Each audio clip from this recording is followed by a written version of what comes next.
Hi, Assalamualaikum. Okay, for today's video, finally, I'm recording the video which is the most highly requested video ever. Sekarang ni I tengah record pun I still can't figure out why this is the most highly requested video ever, because I get DMs, messages, emails from all of you guys almost every day asking me to do study tips. Although, serious, I tak faham why, because I was study last minute. But I think I can help you guys sebab I perasan most of you girls yang minta I do the study tips video are girls in high school. And for your information, the way I study during high school and university is completely different. Dekat school, your time is more organised. You have teachers to help you, and bila you dah masuk university, you are more dependent on yourself. Korang duduk rumah bujang and everything. You just have to find your own study time semua.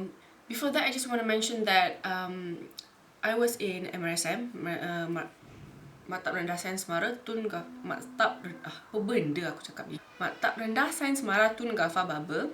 I was in a boarding school, and so I don't really know how students yang kat sekolah harian usually study or everything. So I don't know if I can help if you're in a sekolah harian situation, but I will try my best to give study tips generally. When people say that macam mana you jadi pandai and everything, I was like, no, I'm not pandai at all.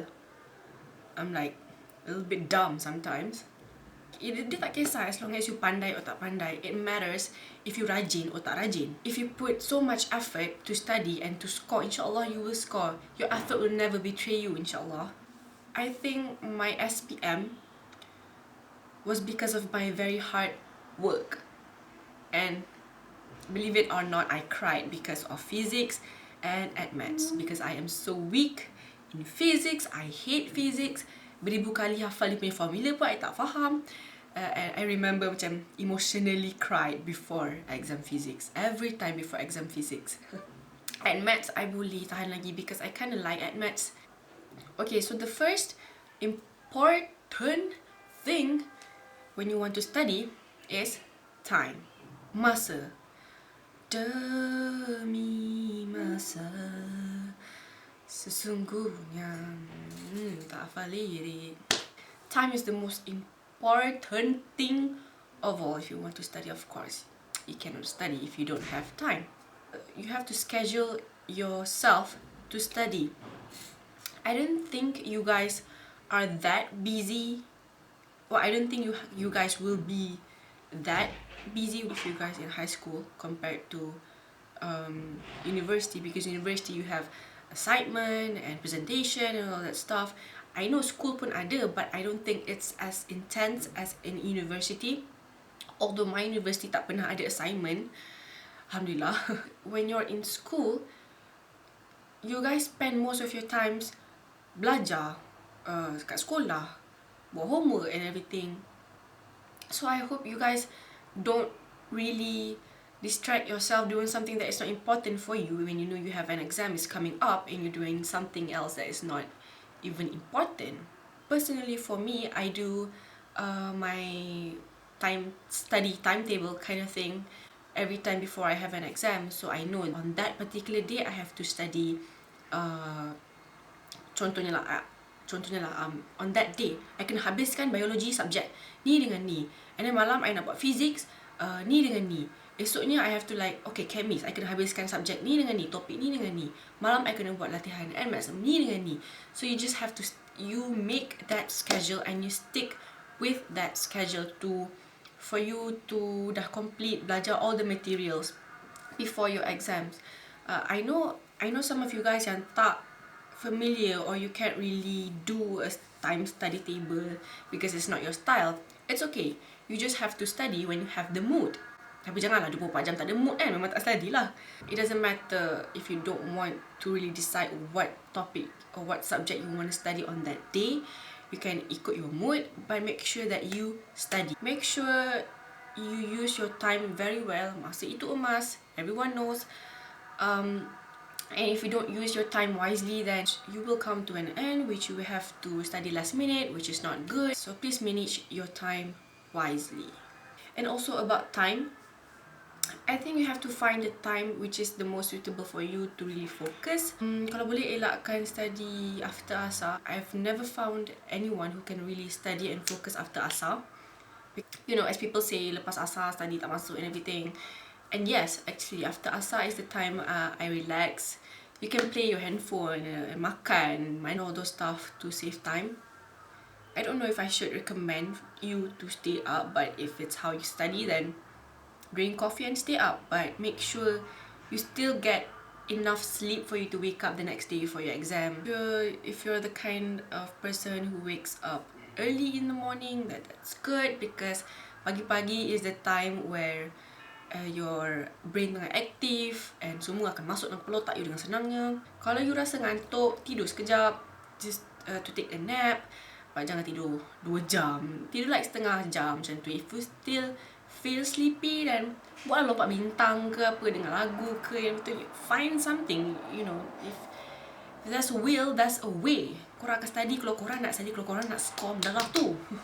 Personally for me, I like to study in the morning. I akan bangun macam pukul 8, 9 macam tu, and I will start to study until I can continuously study until asar.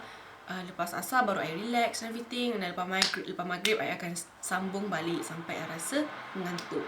The next point is also very important, of course.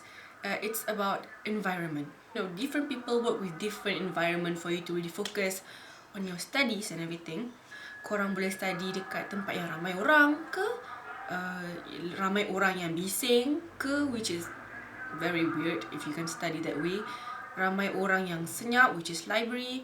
If you can study with your friends, if you can study group, alone, in your house, with music, without music, buka Al-Quran, macam tu kan. Bising lah, lori jual gas ni. If I were to study in a crowd, I kena ada my earphone dengan music. I also prefer to study alone in my room. Kalau I rasa sunyi sangat, which I tend to daydream kalau sunyi sangat, I akan pasang lagu. You know, if I rasa lagu tu mengganggu I punya brain, then I take it out, pasang so slow. You know, it really depends. So, if you suka study with food, then bring a lot of foods for you to munch. But janganlah makan je, study lah juga. And personally for me, I like to study pagi. I focus paling fokus sekali when the light is natural sunlight. Bila pagi sampai petang, somehow the light is very good. I don't know if that makes sense, tapi macam cahaya tu lagi membuatkan I fokus untuk I baca. If it's during night, I hate reading with the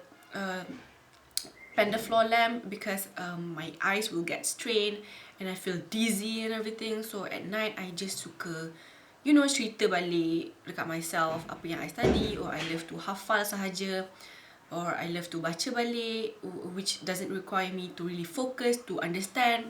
Also your position. I know these tiny little things macam it doesn't look very important for you, but it is. Some people tak boleh study baring sebab you guys will sleep. If you know that, then don't study baring. I personally can study baring. Baring macam mana pun I boleh study. And I'm kind of person which is so hard to fall asleep during the day. I only sleep during the night, even though at night pun I susah diri nak tidur. So it's okay for me. I suka meniarap, kadang-kadang I baring, I pegang macam tu. So it really depends. If you're kind of person yang suka study dekat bawah lantai, study bawah lantai. Atas katil, atas katil. Atas meja, atas meja. It really depends.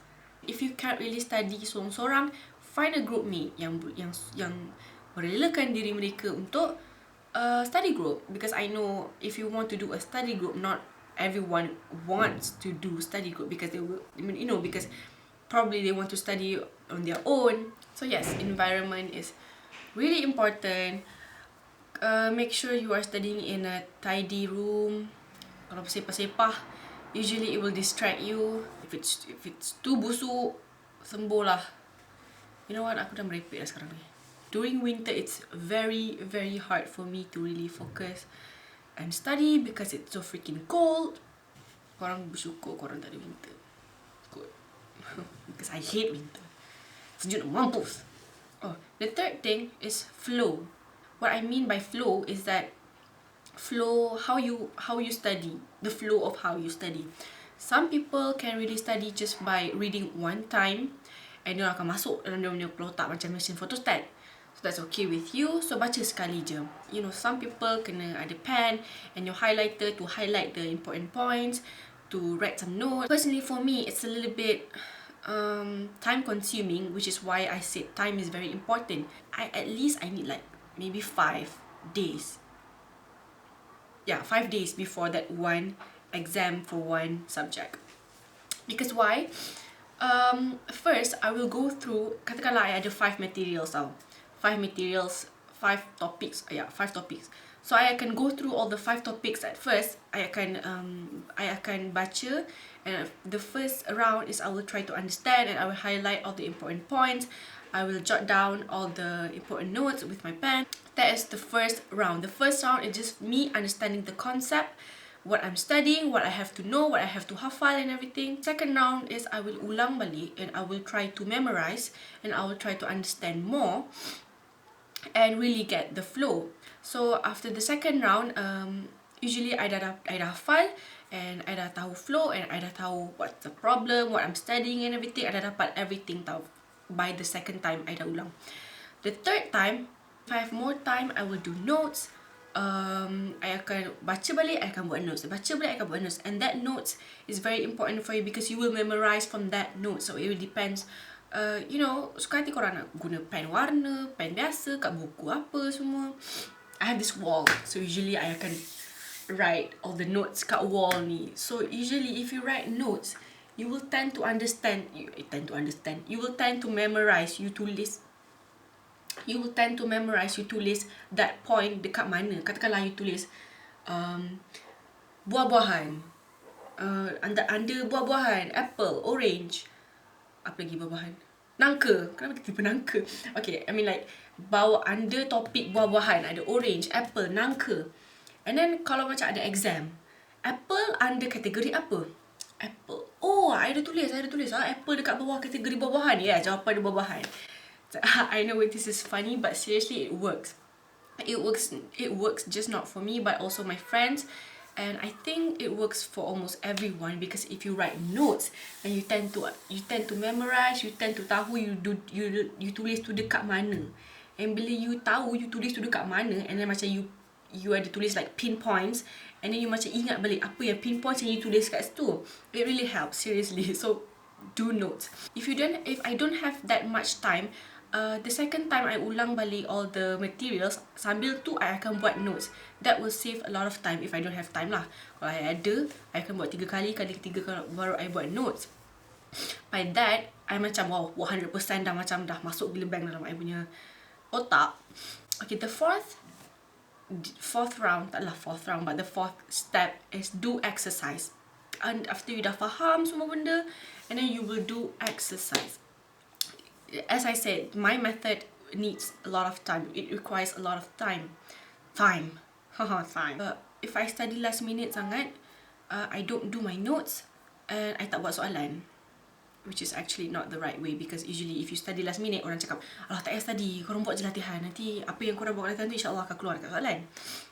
So yeah, that's how I study. If you ask me about certain subjects, okay, I'm not going really into details for each subjects, but basically kalau macam for maths, physics, you just have to do a lot of exercise because it's always the same thing, dia punya format. Because you know SPM, you already have a format. So korang akan dah biasa dengan format tu tau. Belilah banyak-banyak buku latihan mana-mana, buatlah trial SBP, trial MARA.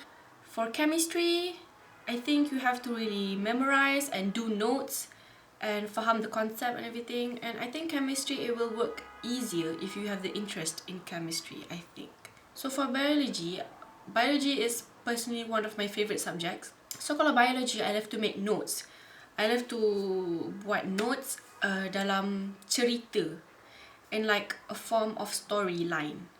I usually will draw. I draw and I do storylines. And yeah, and I love to cerita balik dekat orang kalau orang tu ada masa nak dengar lah. But you know, it really depends kalau korang sesuai dengan mind map or just simple notes, because biology you really need to faham and hafal. Sejarah. Sejarah, I don't know if the comic, you know the book where they do comics about the characters in sejarah punya buku, macam merepek tau, I tak faham sangat dia punya comic. But if you're comfortable with the comic, then silakan. I don't know how I study sejarah. I think I just hafal je kot. Oh yeah, sejarah I suka baca as if it's like a storybook. I know this sounds lame. If I ada masa, I akan ulang balik, I akan cerita balik dekat diri I pasal apa yang I baca kat sejarah. Fir'aun ni dulu bapak jahat lah, dia buat piramid, dia suruh orang tu mati semua tu nak buat piramid. Fir'aun ni memang kau hajar lah, memang kau hajar. Jahat. Jangan buat kat public pula, nanti people will think you are crazy. I am sorry kalau you guys dengar like benda ada bunyi motor, sebab hidup I tak pernah aman dengan bunyi yang sunyi di sini, yeah. Okay, now I'm just going to talk about random stuff, I guess. So, as I said, I don't really know how people yang sekolah harian really study or how you manage your time, because I never had the opportunity to experience sekolah harian. Actually, I did. Oh, tak. I did dekat sekolah harian, tapi itu pun dekat asrama. Asrama lain, sekolah lain. If you get what I mean. I asked a few of my friends at sekolah harian, and they said that yeah, it's very different the way you study because you're at home. There will be so much of distraction and everything. And I think kalau I nak kasih tips dekat you guys yang sekolah harian, I think if it's too hard for you to study alone at home, it's better for you to join tuition. Tapi kalau korang tak nak, if you don't want to spend the money for it, then I think you have to find, kalau your parents cikgu lagi senang, they can tutor you. But kalau, you know, at least find someone, your cousin ke, mak saudara, bapak saudara, bapak tiri, sepupu, sepapat, yang boleh tutor korang. If diorang teacher or they have the knowledge for you to study SPM subjects, then do tutor with them. Kalau korang kat asrama, seriously, because you guys have your friends all around, and you know, warden ada, your teachers will always be there.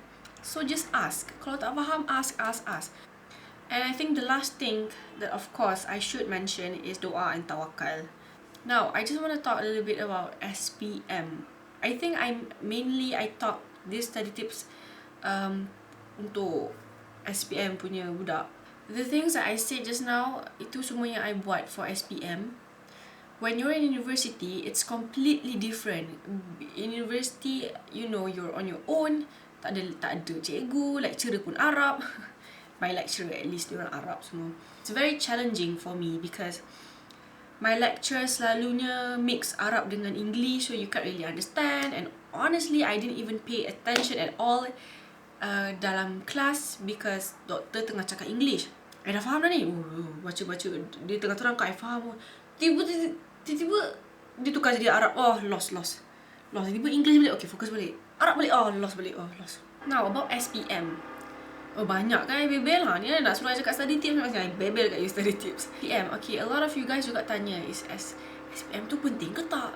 Kalau fail macam mana semua? And I think ada juga people yang will advise you saying that, you know, SPM is not everything. It's not important in your life. Kalau if you don't score for SPM, you probably score during university. That's true actually, but I must disagree. When people say that SPM is not important, it is important for your life actually. But if korang tak score, it's not the end of the world.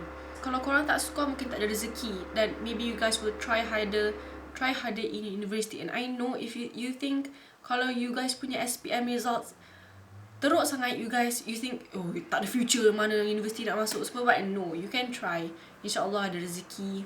But yeah, if you guys SPM korang bagus, Alhamdulillah, boleh try banyak-banyak scholarship, dapat lah yang mana.